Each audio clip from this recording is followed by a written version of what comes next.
أعوذ بالله من الشيطان الرجيم. بسم الله الرحمن الرحيم. بسم اللہ الرحمن الرحیم۔ السلام علیکم ورحمۃ اللہ وبرکاتہ۔ قربانی قربانی کے دنوں میں ایک ضروری معلومات ہے کہ کیا باپ جو ہے وہ اپنے بچوں کی آمدنی سے قربانی کے روپے لے کر جو ہے وہ قربانی کرنا چاہتا ہے، اپنی قربانی دینا چاہتا ہے، یعنی رقم بچوں کی ہے اور قربانی باپ اپنی دینا چاہتا ہے، یا بچوں کی طرف سے بھی قربانی ہو جائے باپ جب دے، تو یہ اس کی کیا صورت ہے، یا کیا ایسا ہو سکتا ہے یا نہیں ہو سکتا؟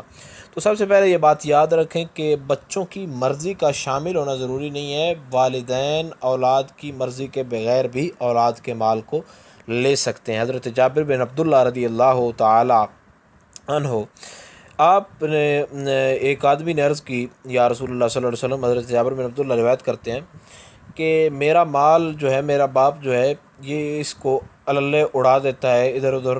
تو نبی علیہ الصلوۃ والسلام نے فرمایا، انتا و مالک لابیکا، کہ تو اور تیرا مال دونوں تیرے والد کا ہے، یعنی تو بھی والد کا ہے اور تیرا مال بھی تیرے والد کا ہے۔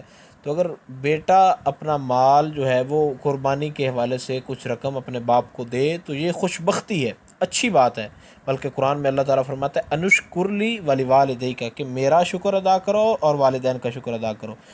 تو اتنی بات ضرور جو ہے وہ ذہن نشین رکھنی چاہیے کہ اگر بیٹا جو ہے صاحب نصاب ہے اور قربانی اس پر واجب ہے تو اسے اپنی قربانی بھی ضرور کرنی چاہیے، اور اگر نہ کرے تو وہ گناہ گار ہوگا۔ البتہ اگر اس پر قربانی واجب نہیں ہے تو پھر اپنی قربانی نہ بھی کرے تو پھر کوئی حرج نہیں ہے۔ البتہ باپ کا اولاد کی رقم سے قربانی کرنا ٹھیک ہے، یہ ایک اچھا طریقہ ہے۔